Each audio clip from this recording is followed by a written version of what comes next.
آج 15 رمضان تیسری دورت والی جمعرات کا دن آ چکا ہے، جس کا برسوں سے انتظار تھا۔ آج کسی بھی وقت اللہ تعالیٰ کی لاڈلی سورت صرف 33 بار پڑھ لو، 7 نسلوں کی تقدیر بدل جائے گی۔ رزق، مال و دولت آپ کے گھر کے دروازے توڑ کر آئے گا۔ عید سے پہلے پہلے مالا مال ہو جاؤ گے، بے شک آزما لو۔ بسم اللہ الرحمن الرحیم۔ محترم ناظرین کرام، آج 15 رمضان مبارک تیسری جمعرات کا بابرکت دن ہے۔ یہ وہ مہینہ ہے جس کے بارے میں نبی پاک نے فرمایا کہ جب رمضان آتا ہے تو جنت کے دروازے کھول دیے جاتے ہیں، جہنم کے دروازے بند کر دیے جاتے ہیں، شیاطین جکڑ دیے جاتے ہیں۔ اور اسی مبارک مہینے کے بارے میں آپ صلی اللہ علیہ وسلم کا ارشاد ہے کہ جو شخص ایمان اور ثواب کی نیت سے رمضان کے روزے رکھتا ہے، اس کے پچھلے گناہ معاف کر دیے جاتے ہیں۔ روزہ صرف بھوک اور پیاس کا نام نہیں، بلکہ یہ صبر، تقویٰ، برداشت اور اپنے نفس کو اللہ تعالیٰ کے سامنے جھکا دینے کا نام ہے۔ حدیث قدسی میں اللہ تعالیٰ فرماتا ہے کہ روزہ میرے لیے ہے اور میں ہی اس کی جزا دوں گا، یعنی اس عبادت کا اجر خود رب کریم اپنے خزانے سے عطا فرماتا ہے۔ روزہ دار کے منہ کی خوشبو اللہ تعالیٰ کے نزدیک مشک سے زیادہ محبوب ہے، اور روزہ دار کے لیے 2 خوشیاں ہیں، ایک افطار کے وقت اور دوسری اپنے رب سے ملاقات کے وقت۔ ذرا سوچئے، وہ مہینہ جس کی ایک ایک رات رحمت ہے، جس کا ایک ایک دن مغفرت ہے، جس کی ایک ایک گھڑی قبولیت کی گھڑی ہے۔ آج 15 رمضان تیسری جمعرات ہمیں نصیب ہوئی، اور جمعرات کا دن بھی اپنی جگہ عظمت رکھتا ہے، کیونکہ احادیث میں آتا ہے کہ اس دن بندوں کے اعمال اللہ تعالیٰ کے حضور پیش کیے جاتے ہیں۔ رسول پاک صلی اللہ علیہ وسلم کو یہ بات پسند تھی کہ جب ان کے اعمال پیش ہوں تو وہ روزے کی حالت میں ہوں، اس لیے آپ صلی اللہ علیہ وسلم اکثر پیر اور جمعرات کا روزہ رکھا کرتے تھے۔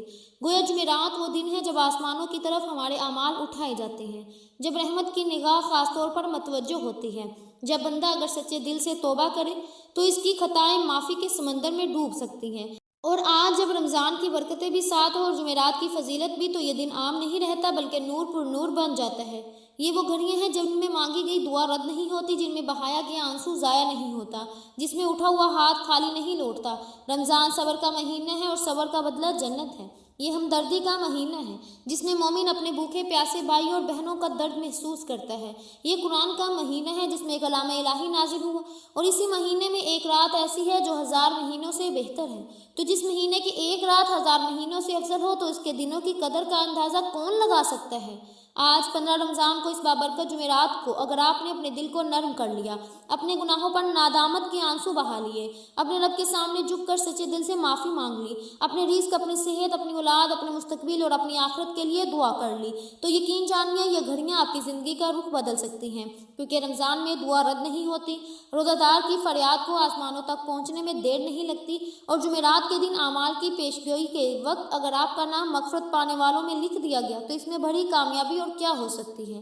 اس لیے آج کے دن کو معمولی مت سمجھیے، یہ وہ موقع ہے جو ہر سال آتا ضرور ہے مگر ہر کسی کو نصیب نہیں ہوتا۔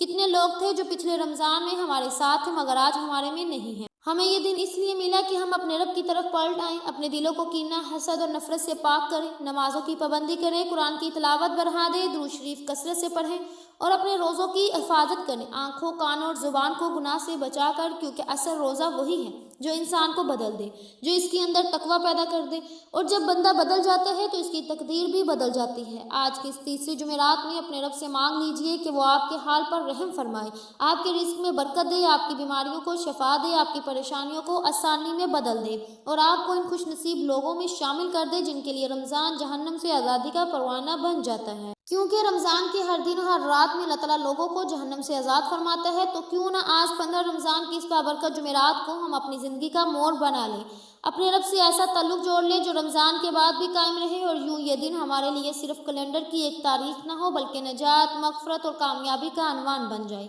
آپ چاہے دنیا جہاں کے کسی بھی کونے سے تعلق رکھتے ہیں، پاکستان سے ہیں، انڈیا سے ہیں، بنگلہ دیش میں ہیں، یا نیپال میں، عمان میں ہو، یا جاپان میں، یا دنیا کے کسی اور ملک میں رہتے ہیں، جب بھی آپ کے ملک میں رمضان کی 15 تاریخ جمعرات کا دن آ جائے تو خدا را اس وظیفے کو کسی صورت مت چھوڑیے گا، کیونکہ تاریخ بدلتی ہے مگر برکت کی گھڑیاں وہی رہتی ہیں، اور جو بندہ ان گھڑیوں کو پہچان لیتا ہے وہ محروم نہیں رہتا۔ آپ چاہیں تو نماز فجر کے بعد پڑھ لیں، ظہر، عصر، مغرب، عشاء، کسی بھی نماز کے بعد یہ وظیفہ پڑھ سکتے ہیں۔ نہ ہی جگہ کی کوئی قید ہے، نہ ہی وقت کی کوئی پابندی ہے۔ آپ گھر میں ہیں، دکان پر ہیں، دفتر میں ہیں، کاروبار میں ہیں، مصروف ہو، سفر میں ہو، چلتے پھرتے ہو، مگر دل میں یقین اور زبان پر اخلاص ہونا چاہیے۔ آئیے ناظرین کرام، اب ہم اس بابرکت عمل کی طرف بڑھتے ہیں، مگر اس سے پہلے دل کی گہرائی سے ایک گزارش ہے کہ اگر آپ اس چینل پر نئے ہیں اور ابھی تک سبسکرائب نہیں کیا تو خدا را ابھی اس وقت سبسکرائب کر لیں، کیونکہ یہاں روزانہ ایسے وظائف اور اعمال آپ تک پہنچائے جاتے ہیں جو ٹوٹے ہوئے دلوں کو سہارا دیتے ہیں اور مایوس آنکھوں میں امید جگاتے ہیں انشاءاللہ۔ آئیے اب عمل کی طرف چلتے ہیں۔ آج رمضان کی 15 تاریخ جمعرات کا پورا دن پوری رات آپ کے پاس موجود ہے۔ جب بھی موقع ملے باوضو ہو کر خاموشی سے مصلی پر بیٹھ جائیں، اپنے دل کو دنیا کی فکر سے خالی کریں اور سب سے پہلے نبی کریم صلی اللہ علیہ وسلم کی ذات مبارکہ پر 3 مرتبہ درود پاک پڑھیں۔ درود پاک آپ کوئی سے بھی پڑھ سکتے ہیں، چاہے آپ مختصر اور آسان سا درود صلی اللہ علیہ وسلم پڑھ لیں یا صلی اللہ علیہ محمد پڑھ لیں، لیکن اگر آپ درود ابراہیمی پڑھیں تو یہ سب سے زیادہ بہتر ہے، کیونکہ درود ابراہیمی کی فضیلت برکت سب سے زیادہ ہے۔ یہی وہ درود ہے جو نماز میں بھی پڑھا جاتا ہے اور روایات سے معلوم ہوتا ہے کہ نبی پاک صلی اللہ علیہ وسلم کو بھی یہ درود سب سے زیادہ محبوب تھا۔ آئیے ثواب کی نیت سے ایک بار دل کی حاضری کے ساتھ پڑھ لیں۔ اللہم صلی علی محمد وعلی آل محمد کما صلیت علی ابراہیم وعلی آل ابراہیم انک حمید مجید۔ اللہم بارک علی محمد وعلی آل محمد کما بارکت علی ابراہیم وعلی آل ابراہیم انک حمید مجید۔ 3 بار درود پاک پڑھتے ساتھ ہی آپ اپنے خاص مقصد کی نیت کریں۔ اگر آپ کرائے کے مکان میں رہتے ہیں اور اپنا گھر چاہتے ہیں تو دل میں عرض کریں کہ یا اللہ مجھے میرا گھر عطا فرما۔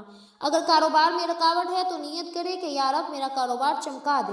اگر قرضوں نے گھیر رکھا ہے تو نیت کریں کہ یا اللہ مجھے قرض سے نجات دے۔ اگر اولاد نافرمانہ ہے تو ان کی اصلاح کی دعا کریں۔ اگر شوہر کا رویہ سخت ہے تو نرمی کی دعا کریں۔ اگر بیٹے بیٹیوں کے رشتے نہیں ہو رہے تو اچھے نصیب کی نیت کریں۔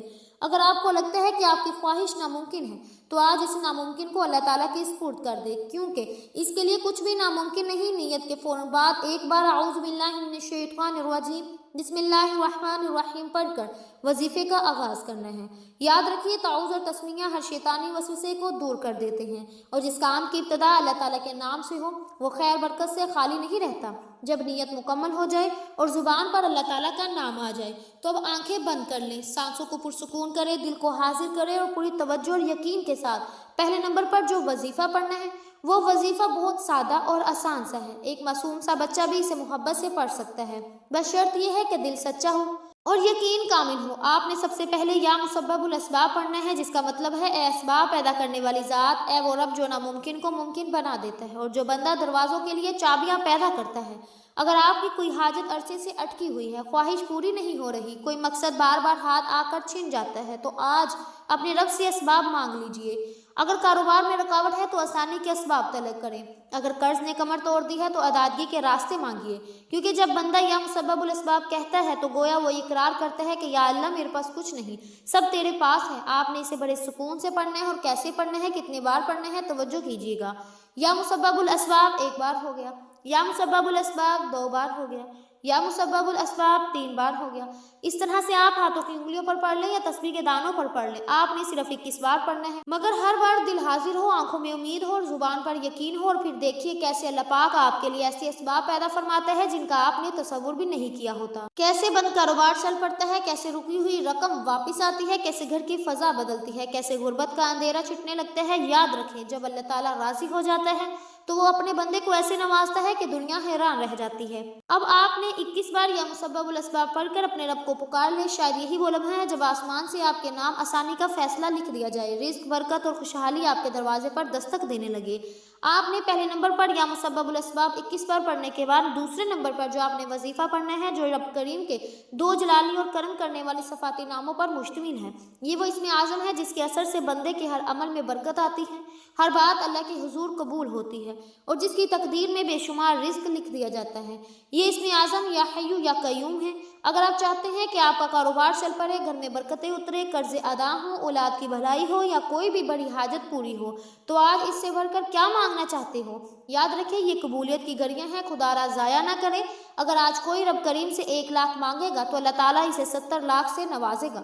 اس وظیفے کے لیے آپ نے یا حیو یا قیوم پڑھنا ہے۔ کیسے پڑھنا ہے، کتنے بار پڑھنا ہے، توجہ کیجیے گا۔ یا حیو یا قیوم 1 بار ہو گیا، یا حیو یا قیوم 2 بار ہو گیا، یا حیو یا قیوم 3 بار ہو گیا۔ اس طرح سے آپ ہاتھوں کی انگلیوں پر پڑھ لیں یا تسبیح کے دانوں پر پڑھ لیں۔ آپ نے 11 بار پڑھنا ہے، مگر دل میں یقین ہو اور آنکھوں میں بھیگی امید کے ساتھ۔ اللہ والے فرماتے ہیں کہ یہ اسم اعظم اتنا اثر رکھتا ہے کہ جس کے ہاتھ میں یہ ہو وہ رب کریم سے جو مانگے گا، جیسا مانگے گا، اتنا عطا ہو جائے گا۔ اور اگر آج آپ 11 بار یہ اسم اعظم پڑھیں اور اپنے 11 خاص مقاصد کی نیت کر کے بیٹھیں